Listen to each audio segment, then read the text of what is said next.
ఏమన్నాడంటే, నా ప్రాణమా దినము బాధను సుఖించు అని చెప్పి ఇప్పుడు ఆయన ఎక్కడ బాధపడతాడు?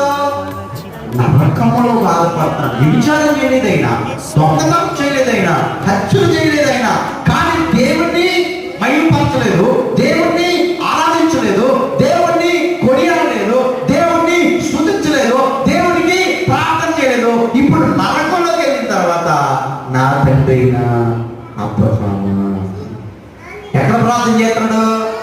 ఎవరి చచ్చిపోయి నరకంలోకి వెళ్ళిన ప్రార్థన చేస్తే దేవుడు ఏమంటాడంటే చెప్పండి, ఎంతోనే ఎంత అమ్మా అమ్మో.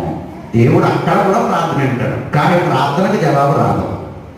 నువ్వు నరకంలో ప్రార్థన చేసిన నీ ప్రార్థన వింటాడో, సముద్రం లోతుల్లో ప్రార్థన చేసిన నీ ప్రార్థన వింటాడో, కొండల్లో ప్రార్థన చేసిన నీ ప్రార్థన వింటాడో, లోయల్లో ప్రార్థన చేసినా వింటాడో.